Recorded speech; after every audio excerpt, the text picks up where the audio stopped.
नमस्कार, स्वागत है आपका गांव किसान में। आपके साथ मैं हूं अंचल सिंह। गांव किसान आप किसानों का अपना मनपसंद कार्यक्रम, जहां हम बात करते हैं गांव की, किसान की और उनके आर्थिक विकास की। इसीलिए हम आपके लिए लेकर आते हैं इस कार्यक्रम में 3 सेगमेंट। सबसे पहले हम बात करते हैं खेती किसानी की, उसके बाद नजर डालते हैं हमारा पशुधन पर और अंत में आपकी मुलाकात करवाते हैं कामयाब किसान से। तो चलिए शुरुआत करते हैं आज के गाँव किसान की।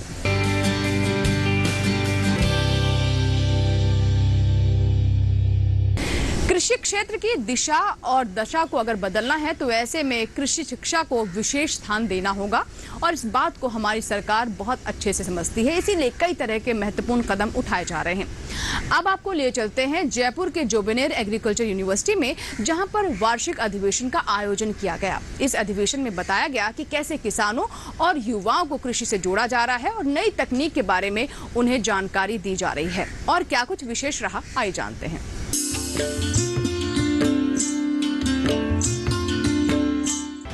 राजस्थान के भरतपुर में अखिल भारतीय राई सरसों अनुसंधान परियोजना की 29वीं वार्षिक संगोष्ठी का आयोजन किया गया। इस 3 दिवसीय कार्यक्रम में देश में कार्यरत विभिन्न केंद्रों द्वारा विकसित राई सरसों की 8 उन्नत किस्मों की जानकारी दी गई। देश में तिलहन के क्षेत्र में आत्मनिर्भरता लाने के लिए ये प्रयास काफी सफल साबित हो सकते हैं। कार्यक्रम की अध्यक्षता श्री कर्ण नरेंद्र कृषि विश्वविद्यालय के कुलपति डॉक्टर JS संधू ने की। उन्होंने कहा कि देश में ऑयल सीड की कमी को पूरा करने के लिए सभी को आगे आना होगा। जोबनेर में कृषि के क्षेत्र में मौजूदा समय में जो भी हालात बन रहे हैं, उन पर रिसर्च की जरूरत है।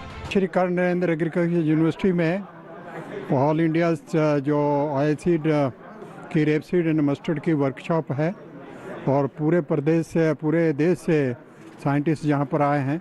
मुख्य उद्देश्य ये है कि जो पूरे पिछले 1 साल में जो रिसर्च हुई है और उसकी आगे क्या स्ट्रेटजी बननी चाहिए, उनका रिव्यू करना, और उसी के साथ साथ हमारा पर्टिकुलर SKN एग्रीकल्चर यूनिवर्सिटी के जहाँ पर होल्ड करने का मंतव्य ये है, यहाँ पर लोग आएँ, यहाँ के हमारे साइंटिस्टों लोगों से मिले और एकजुट मिलकर काम करें, कोलैबोरेशन में काम करें। देश में ऑयल सीड की कमी है, उसको कैसे पूरा कर सकते हैं। मैंने जैसे बताया अपने भाषण में, यहाँ पर जो है जोबनेर में बहुत सारी रिसर्च की अपॉर्चुनिटी है, चाहे वो ड्राउट की है, maximum low and maximum temperature की है, फिर जो है बहुत सारे स्ट्रेस आते हैं और बीमारियाँ लगती हैं, इंसेक्ट आते हैं, उन सब की रिसर्च यहाँ पर हो सकती है। और साथ ही साथ जो सैलिनिटी टॉलरेंस का काम जो यहाँ पर सांबर लेक है उसके आसपास में सैलिनिटी है, उसको भी हम काम कर सकते हैं और पूरे देश में इस यूनिवर्सिटी का अपना बहुत बड़ा योगदान हो सकता है। उस दिशा में हम लोग कार्य कर रहे हैं और सभी के साथ मिलकर प्रोग्राम बनाएंगे। भारत आज़ादी का 75वां वर्ष मना रहा है और ये हमारा आज़ादी का अमृत महोत्सव है।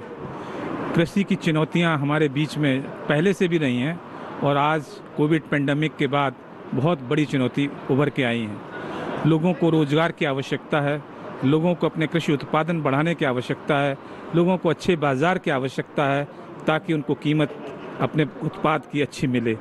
ऐसे में भारत सरकार ने कुछ योजनाएं बनाई हैं जो कि हमारे जो युवा हैं उनको रोज़गार भी दें।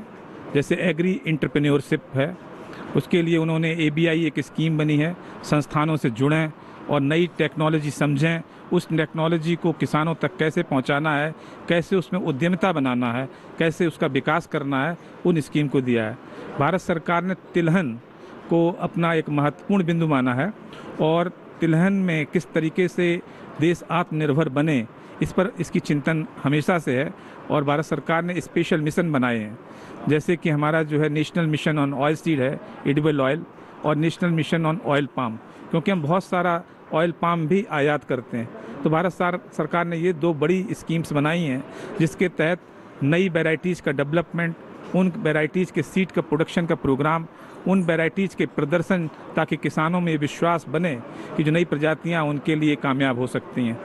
साथ ही फसल सुधार, सिंचाई व्यवस्था और तिलहन दलहन के उत्पादन को बढ़ावा देने के उपायों पर विचार रखे गए। इसके अलावा विभिन्न परिस्थितियों के लिए कैसे अलग अलग तकनीकों का इस्तेमाल करके किसानों को लाभ पहुंचाया जाए, इस पर भी विशेषज्ञों ने अपने विचार रखे। कार्यक्रम में 6 प्रकाशनों का भी विमोचन किया गया। सरसों अनुसंधान निदेशालय विगत 27-28 वर्षों से राई सरसों पे पूरे देश में काम कर रहा है, विकास पर, इसके प्रचार प्रसार पर। और हम इसको उन्नतशील जो तकनीकी है उसके द्वारा भी और प्रजातियों के द्वारा भी हम राई सरसों की फसल को पूरे देश में ज़्यादातर लाभकारी बनाना चाहते हैं, जो किसान को ज़्यादा से ज़्यादा लाभ हो। और इस अवसर पर जो देश अभी आज़ादी की 75वीं सालगिरह स्वतंत्रता का अमृत महोत्सव मना रहा है, और इस अवसर पर हमारी 29वीं जो वार्षिक कार्यशाला थी अखिल भारतीय समन्वित राई सरसों परियोजना की। और जहाँ तक राई सरसों की बात है तो जो तिलहनी फसलें हमारे देश में, जो खाद्य तिलहनी फसलें 7 हैं, उनमें से राई सरसों का एक महत्वपूर्ण स्थान है। और हम अगर नेशनल बास्केट में अगर एडिबल ऑयल का कंट्रीब्यूशन माने तो ये सोयाबीन और ग्राउंड नट से भी ऊपर आता है, नंबर 1 पे कंट्रीब्यूशन है। और इस फसल में अपार संभावनाएं हैं। इसमें अगर जो हम लोग कर रहे हैं और जो भारत सरकार इस पे फोकस कर रही है, पिछले 2 सालों से लगातार इसमें कोशिश हो रही है। मस्टर्ड मिशन प्रोग्राम भी आया है, अभी एडिबल ऑयल मिशन प्रोग्राम के अंतर्गत भी भारत सरकार इसको पूरा प्रयास कर रही है कि किस तरह से हम सरसों की जो फसल है उसको, जो राष्ट्रीय अभी हमारा जो औसत उपज है सरसों की वो करीब 1.5 टन प्रति हेक्टेयर के आसपास है, इसको हम कैसे 2 टन तक ले जाएं।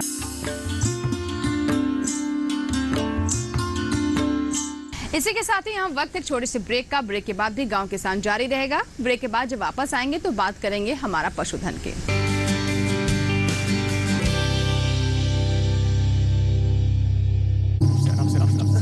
हाँ चल अरे गाड़ी निकाल यार, जल्दी कर। हाँ निकाल रहा हूँ। लंपी, पुलिस केस तो नहीं होगा ना यार? अरे नहीं यार, you should be careful.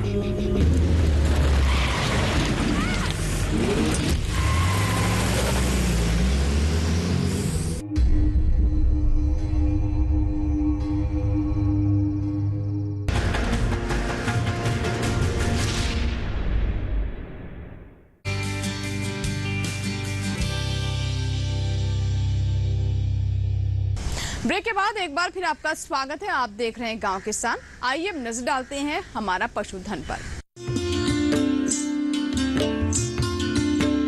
हमारा पशुधन में हम आप तक पहुंचाते हैं पशुपालन से संबंधित तमाम नई जानकारियां। और आज इसी कड़ी में हम आपको बताने वाले हैं लंपी वायरस के बारे में, जिसको लेकर इस वक्त हमारे पशुपालक काफी चिंता में हैं। जी हाँ, ये वायरस इतना खतरनाक है, इससे पशुओं की मौत तक हो रही है।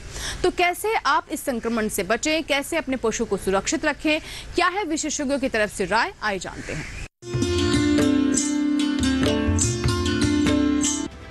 देश के कुछ प्रदेशों में लंपी वायरस का प्रकोप देखा जा रहा है, जिससे हजारों पशु संक्रमित हैं और कई पशुओं की मौत भी हो गई है। ये बीमारी पशुओं में तेजी से फैलती है। ये अफ्रीका और पश्चिमी एशिया के कुछ हिस्सों में होने वाला एक तरह का स्थानीय रोग है, जिसके लक्षण 1929 में पहली बार देखे गए थे। जुलाई 2019 में दक्षिण पूर्व एशिया में इसका पहला मामला आया था। वहीं भारत की बात करें तो हमारे यहाँ मई 2019 में ओडिशा के मयूरभंज इलाके में देखा गया। मवेशियों या जंगली भैंसों में ये रोग लंपी स्किन डिजीज वायरस के संक्रमण के कारण होता है। साथ ही ये वायरस कैप्रीपॉक्स वायरस जीनस के भीतर 3 निकट संबंधी प्रजातियों में से एक है, जिससे इसके फैलने की आशंका रहती है। आइए अब जान लेते हैं बीमारी के लक्षणों को। पशुओं को सामान्य से ज्यादा बुखार, मुंह से लार निकलना, आंख और नाक से पानी का निकलना, दूध का उत्पादन कम हो जाना, मादा पशुओं में गर्भपात हो जाना, धीरे धीरे खुराक बंद हो जाना, पशु के शरीर का सुस्त हो जाना, पूरे शरीर में गांठों का बनना, गांठों का आकार 2 से 5 सेंटीमीटर होना, गांठों का घाव में बदलना। यदि पशु में इस बीमारी के लक्षण दिखाई देते हैं तो एहतियात के तौर पर पशुपालकों को चाहिए कि वो सबसे पहले बीमार पशु को बाकी पशुओं से अलग कर दें। साथ ही बाहरी लोगों का प्रवेश बाड़े में बंद कर दें। साथ ही क्या उपाय अपनाएं, आइए जानते हैं। किसान भाइयों, आज की तारीख में, आज के समय में एक नई बीमारी आ रही है जिससे आपको सावधान रहना है, और जिसका नाम है लंपी स्किन डिजीज़। ये गायों में इस तरह के लक्षण आ रहे हैं जिसमें आप देखेंगे पशु को 103 से 104 डिग्री तक बुखार इसमें नापा गया है। और ऐसे पशु में एक तरह से सुस्त और पशु एक तरह से निडाल, नहीं, एक तरह से पशु जो है वो बिल्कुल भी ये कहना चाहिए अपने झुंड में बिल्कुल अलग नज़र आता है। आपको करना क्या है, ऐसे पशुओं को बिल्कुल अलग कर दीजिए, स्वस्थ पशुओं को अलग कर लीजिए, ऐसे पशु को बिल्कुल अलग कर लीजिए।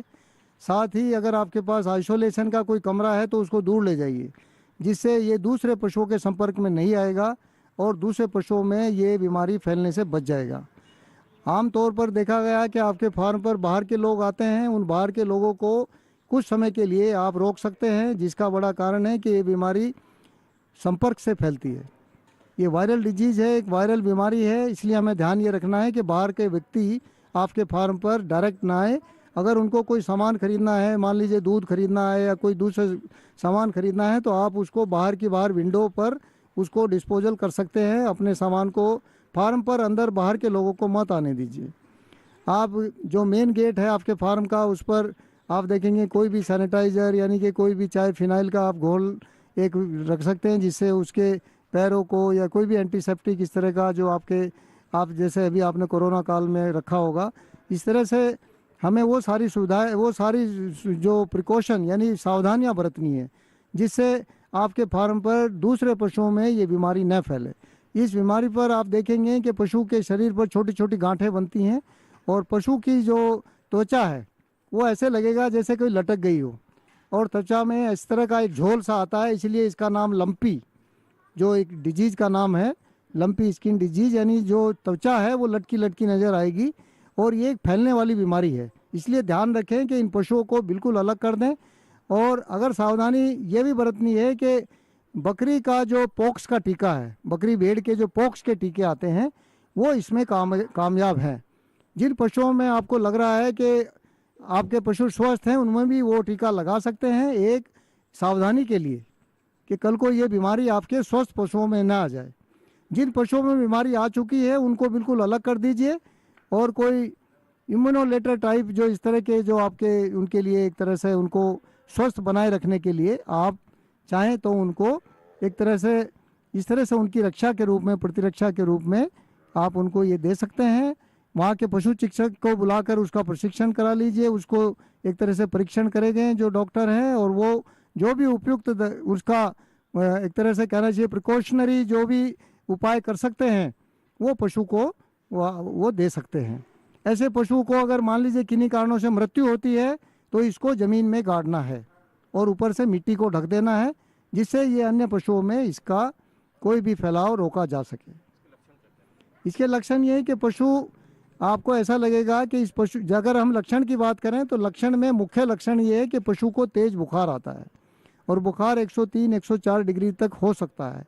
साथ ही पशु जो है ऐसा लगेगा जैसे कोई मतलब कहना चाहिए ड्राउजीनेस, जैसे कई बार आपको लगता है कि जैसे आलस में चल रहा हो, इस तरह से एक सुस्त नज़र आएगा।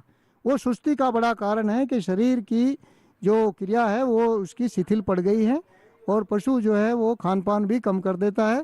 साथ ही पशु का जो स्वास्थ्य है वो गिरना शुरू हो जाता है। ऐसे पशुओं का जो रखरखाव है वो दूसरे पशुओं से बिल्कुल अलग कर दीजिए, उनको दूर ले जाइए। इस बीमारी के इलाज के बारे में अगर बात की जाए तो फिलहाल कोई स्थायी इलाज नहीं है।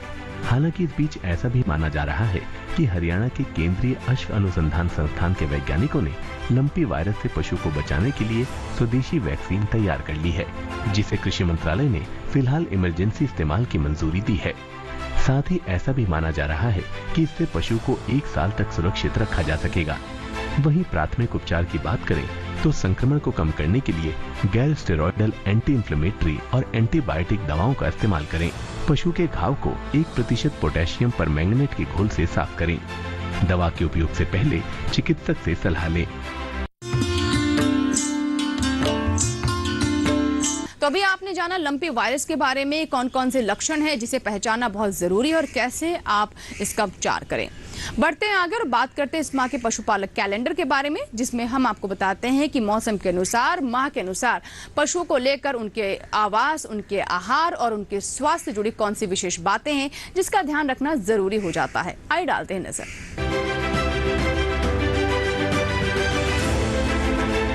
पशुओं को अत्यधिक तापमान व तेज धूप से बचाने के उपाय करें। खुरपका, मुंहपका, गलघोटू, लंगड़ा बुखार, इंटेरोटॉक्सिमिया रोग के टीके यदि ना लगे हों तो लगवा दें। पशुओं के खुरपका मुंहपका रोग से ग्रसित होने पर रोगग्रस्त पशुओं को अलग रखें और ग्रसित पशुओं की खानपान की व्यवस्था भी अलग से करें। खुरपका मुंहपका रोग से ग्रस्त पशुओं के दूध को उसके बछड़ों को ना पीने दें, जिससे बच्चे संक्रमित ना हों। रोगग्रस्त पशुओं के मुंह, खुर व थनों को लाल दवा यानी पोटेशियम परमैंगनेट का 1% घोल बनाकर धोएं। इस माह में पशुओं में गलघोटू व लंगड़ा बुखार की आशंका बनी रहती है। रोग के लक्षण दिखाई देने पर डॉक्टर से संपर्क करें। भेड़ बकरियों में PPR, भेड़ चेचक रोग होने की आशंका है। रोग से सुरक्षा के लिए टीके लगवाएं। पशुओं को कृमिनाशक दवा पशु चिकित्सक से परामर्श के बाद ही दें। पशुओं में बाह्य परजीवी की समस्या होने पर डॉक्टर की सलाह से ही दवा का उपयोग करें। बरसात के मौसम में पशु के घरों को साफ सुथरा व सूखा रखें। तो ये था इस माह का पशुपालक कैलेंडर। इसी के साथ ही यहाँ वक्त हुआ एक छोटे से ब्रेक का। ब्रेक के बाद जब वापस आएंगे तो गांव किसान में बात करेंगे कामयाब किसान की।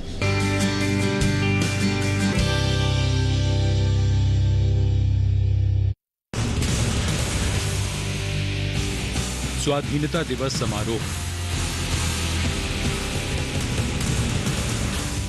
इस गौरवशाली राष्ट्रीय पर्व के साक्षी बनी है।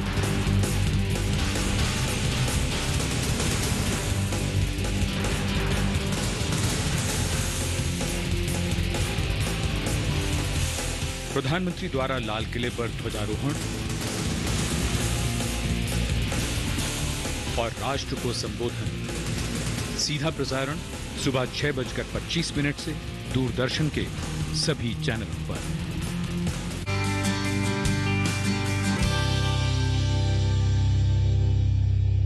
ब्रेक के बाद एक बार फिर आपका स्वागत है। आप देख रहे हैं गांव किसान। आइए हम नजर डालते हैं कामयाब किसान की कहानी पर।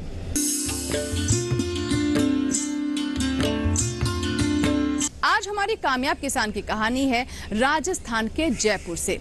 जी हां, हम आपकी मुलाकात करवाने वाले हैं जैविक खेती करने वाले जीवनलाल जी से, जिन्होंने विषम परिस्थितियों में भी हिम्मत नहीं हारी और खेती के नए नए आयाम पेश किए। कैसे उन्होंने जल संचयन को अपनाया और साथ ही साथ जैविक खेती को अपनाकर अन्य किसानों को अपने साथ जोड़ा है, आइए जानते हैं।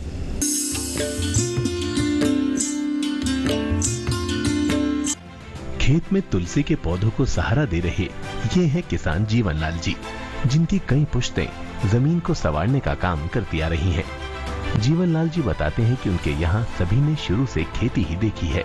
इन्होंने जमीन को संवारा है तो जमीन ने इनके जीवन को।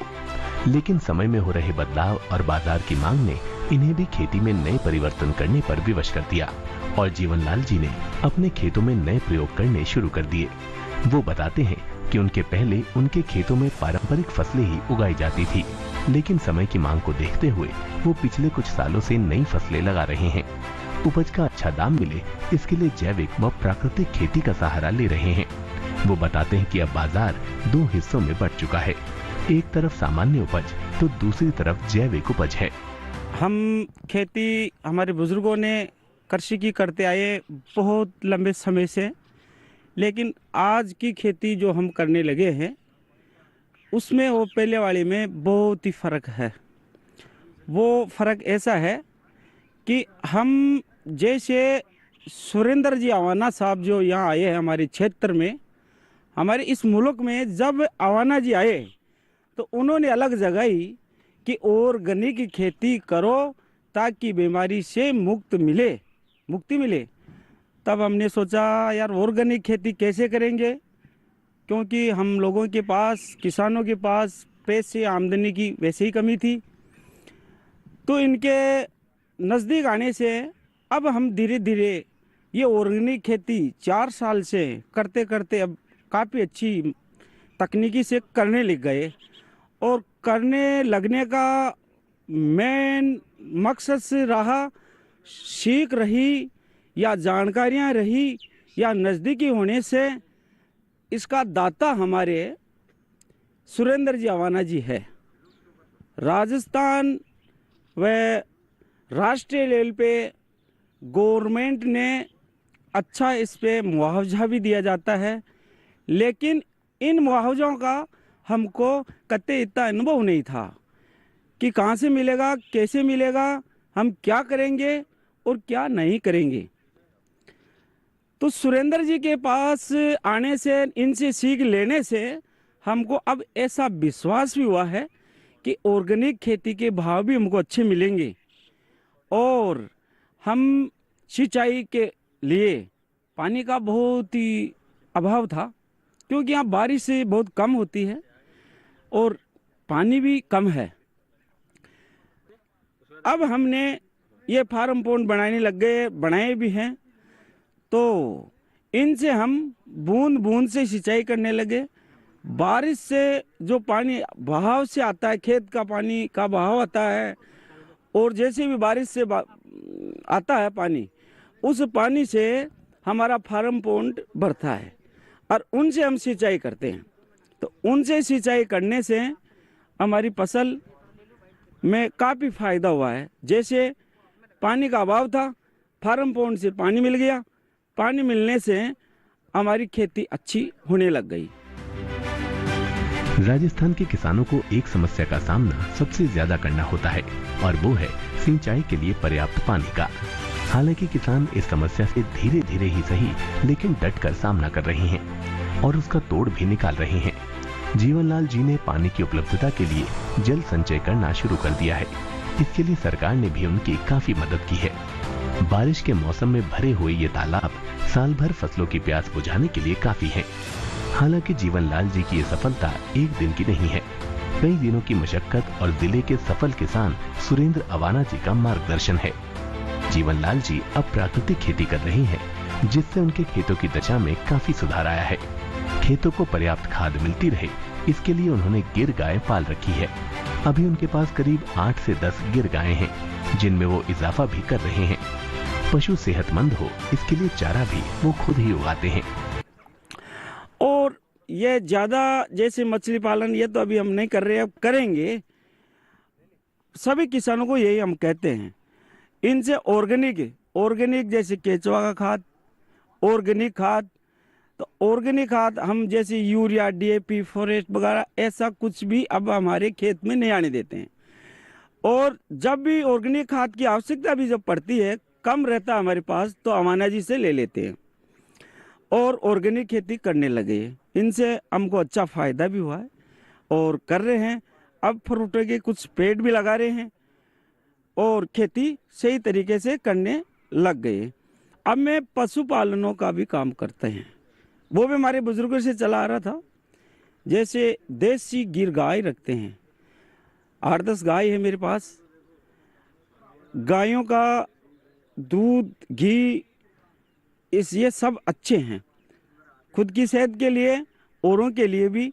उनको भी हम जो हरा चारा खिलाते हैं, बहुवर्षीय जो चारा होता है, वो हम इसी फार्म से, अवाना जी से यहाँ से लेके हमारे वहाँ डेवलप किया है हमारे खेतों में। और उन हरे चारे से हमारी गायों का पालन पोषण अच्छा हो रहा है, हरा चारा मिल रहा है। कम पानी में हरा चारा हमको अच्छी तरह से मिलने लग गया, ताकि हम धीरे धीरे गायों की संख्या बढ़ा रहे हैं। और गोबर से, इनसे हम हमारी खेती का देसी नुस्खा बना के यूज करते हैं। जब ऑर्गेनिक खेती करने लगे तो दीमक आने लगी, तो अवाना जी से देखे, यहाँ से हमने लिया कि गौमूत्र से, गायों की गौमूत्र से कीटनाशक दवाइयाँ भी इसी फार्म में बनती है। उनसे हमारी ये समस्या भी हल हो गई और खेती अच्छी तरह से करने लगे। अब हम फ्रूटों के पेड़ भी लगाने की तैयारी में हैं।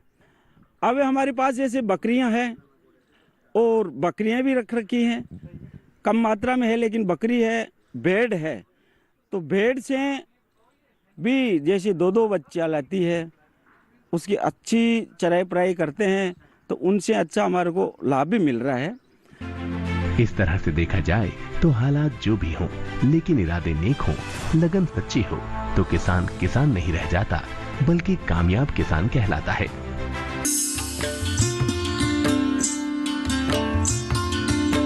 तो तो ये थी हमारे आज के कामयाब किसान की कहानी। जी हाँ, आपने जाना कि जीवन लाल जी ने कैसे पानी की समस्या का समाधान ढूंढा और नई तकनीक का इस्तेमाल किया। उम्मीद करते हैं कि उनसे आप भी जरूर कुछ न कुछ सीख लेंगे। इसी के साथ ही आज के गांव किसान में फिलहाल इतना ही, लेकिन आपको बता दें कि हमारा ये कार्यक्रम आप हमारे YouTube चैनल पर भी देख सकते हैं। इसके लिए इस QR कोड को स्कैन करें और जुड़ जाएं DD किसान के YouTube चैनल से। यहाँ लेंगे आपसे इजाजत। गांव किसान के अगले अंक में फिर होगी आपसे मुलाकात। तब तक के लिए नमस्कार।